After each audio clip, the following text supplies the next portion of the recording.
Bonjour à tous, j'espère que vous allez excellemment bien. Aujourd'hui, on se retrouve pour parler cyclisme, pour faire la présentation de la 14e étape de ce Tour d'Italie 2024. On va revenir un petit peu sur le parcours, je vous donnerai mes favoris. On parlera également de l'histoire du Giro, mais ça sera assez court pour cette journée.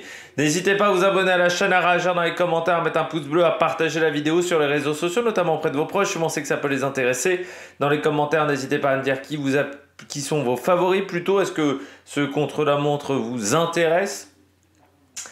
Quand vous vous abonnez à la chaîne, vous pouvez rajouter la petite cloche, comme ça vous êtes au courant des dernières vidéos qui sortent sur la chaîne. N'hésitez pas à aller voir également les sondages tous les jours. Là, je pense qu'il y en aura un, voire même deux aujourd'hui sur cette étape.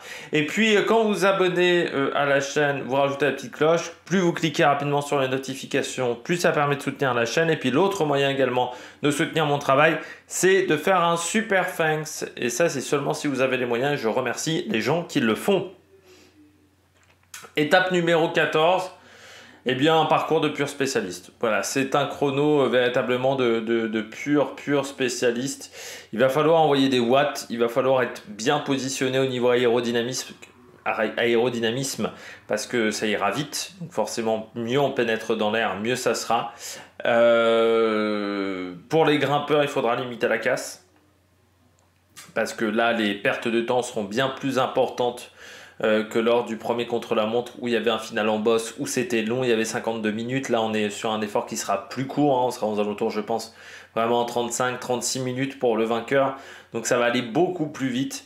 Le parcours n'est pas très technique. Avec une deuxième partie, on pourrait peut-être aller un petit peu plus vite que sur la première partie. Il faudra juste faire attention. Il y a un dernier virage qui est compliqué. Il faudra être lucide, voilà, sur la toute fin d'étape. Mais sinon, c'est vraiment un parcours, j'ai envie de dire RAS, quoi. On est vraiment sur les types de chronos que tous les coureurs connaissent.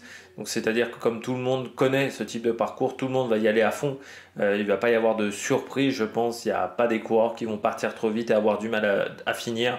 Parmi tous les coureurs de grand tour, parmi tous les spécialistes, je pense que tout le monde arrivera à s'en sortir totalement parce que c'est le type de format qu'on connaît maintenant plutôt pas mal sur les grands tours, mais également sur les différentes courses par étape que l'on peut avoir dans le calendrier. Du côté du dénivelé positif, on a 242 mètres. C'est donc la 20e étape la plus compliquée de ce classement. C'est-à-dire qu'elle est quand même plus dure que la veille, vu qu'il n'y avait que 200 mètres de dénivelé positif.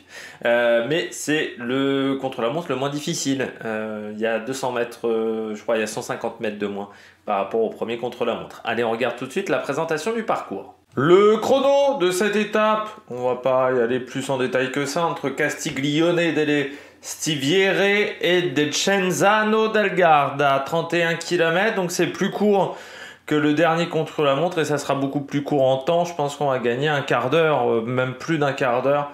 Je pense que la plupart des coureurs seront aux alentours, enfin les meilleurs seront aux alentours de 35 minutes pour ce parcours de 31 km parce que c'est quand même extrêmement plat. Il n'y a pas en plus une bosse au plein milieu, non, c'est plat, très très plat. On n'aura pas d'endroit très technique en plus, donc on devrait avoir des belles vitesses. On aura deux temps intermédiaires, mais bon, la première fois, le réalisateur ne les montrait pas, donc je ne suis pas sûr qu'il les montre beaucoup plus. Je pense qu'il va énormément se concentrer sur le point de départ, donc n'hésitez pas à activer également Pro Cycling Stats, First Cycling, enfin tous ces sites-là avec les points intermédiaires, parce que sinon ça va être un enfer. Du côté du parcours, on le regarde tout de suite, donc vous voyez, donc on parle de Castiglione delle Stiviere pour aller vers la mer à Decenzano del Garda. Il n'y a pas de grandes courbes, hein. On est sur des routes qui vont plutôt être larges. Est-ce qu'elles auront un grand rendement? Ça, c'est la grande question. Mais on n'aura pas de route technique, il n'y aura pas de grands virages. Vous voyez, là, il y aura une épingle ici. Mais sinon, ça sera très léger. Sauf dans le dernier kilomètre, il faudra faire attention. Il y aura notamment cette chicane dans les 250 derniers mètres. Qu'il faudra prendre et être attentif à ce moment-là, mais sinon c'est un contre-la-montre qui n'est absolument pas technique. Du côté de la météo, là aussi ça va aller assez vite avec un temps aux alentours de 23 degrés pour cette étape, donc c'est totalement fantastique, quasiment pas de vent aussi. Ça veut dire qu'il n'y aura pas de différence entre les coureurs. Au maximum, on aura 15 km/h, mais on sera, je pense, en dessous. Et puis 23 degrés, donc des conditions idéales, hein, vu que ça sera ensoleillé également pendant toute cette journée. On regarde tout de suite l'histoire du Giro. Du côté de l'histoire du Giro, eh bien pas grand chose à se mettre sous la dent. On part de Castiglione delle Stiviere. Alors il n'y a jamais eu d'étape du Giro qui est partie ou qui est passée dans cette localité. Par contre, du Giro masculin. Par contre, sur le Giro femmes, eh bien, il y avait une étape en 2005. La 5e étape remportée par Myriam Melkers, néerlandaise. Ça ne s'invente pas. Coureuse entre 98 et 2010, notamment passée par la Rabobank Women en 98, mais qui n'était pas la Rabobank qui sera connue ensuite. C'était une autre expérience de cette équipe, de ce sponsor pour soutenir le cyclisme féminin. Ce n'est pas du tout la Rabobank de Pauline Ferrand-Prévot, par exemple, qu'on verra après. Et elle s'était imposée devant Giorgia Bronzini, qui était aussi une grosse star du cyclisme féminin, et Olga Sliuzareva, qui était troisième de cette étape. Et il n'y avait pas de Française sur ce Giro à ce moment-là de la course. C'était une autre époque où le cyclisme féminin était beaucoup moins professionnel qu'aujourd'hui. C'était une autre période, il y avait beaucoup moins de stars. Qui pouvait mettre en avant le cyclisme féminin. Étape qui faisait 111 km, qui était partie et arrivée à Castiglione delle Stiviere. À l'époque, une course qui faisait 9 jours, qui avait été remportée, ce Giro féminin, par Nicole Brandly face à Rohane Somariba, qui avait pris la 2e place de cette épreuve. Nicole Brandly, qui restait assez longtemps quand même dans les pelotons professionnels, vainqueur également du Grand Prix de Plouay en 2006, 3 Giro 2003, 2005, 2003, 2001, avec une 2e place au championnat du monde du chrono, 2e également du championnat du monde sur route. Voilà, il lui a manqué toujours ce titre à la Suissesse. On passe à l'arrivée. Du côté de l'arrivée, une seule étape est arrivée à Descenzano, qui est passée par Descenzano del Garda.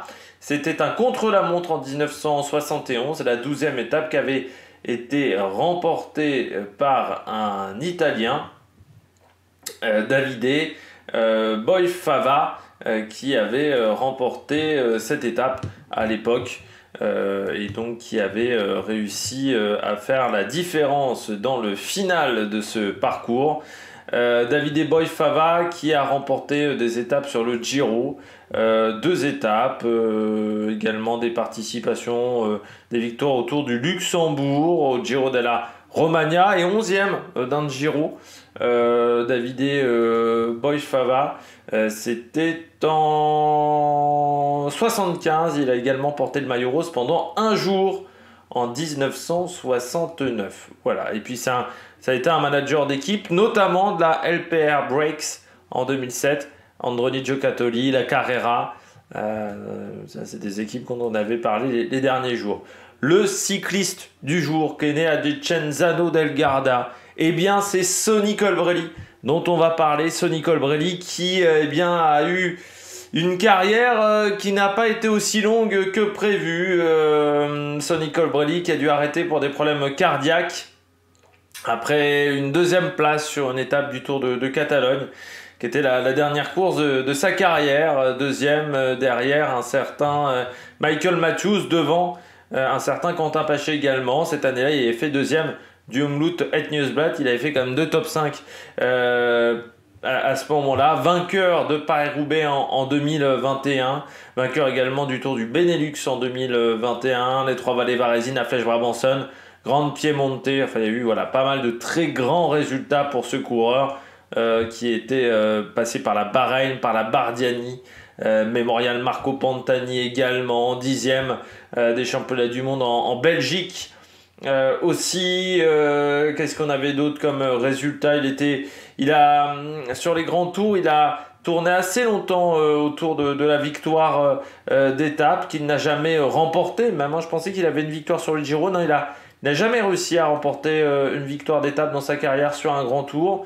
Et ce qui est assez marrant, c'est qu'il a commencé, il a 10 grands tours à son palmarès, 5 Giro, 5 tours.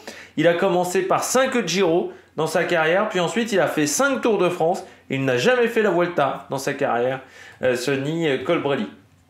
Et on se souvient tous de sa victoire avec le maillot de champion d'Europe sur Paris-Roubaix, où il avait été vraiment impressionnant ce jour-là.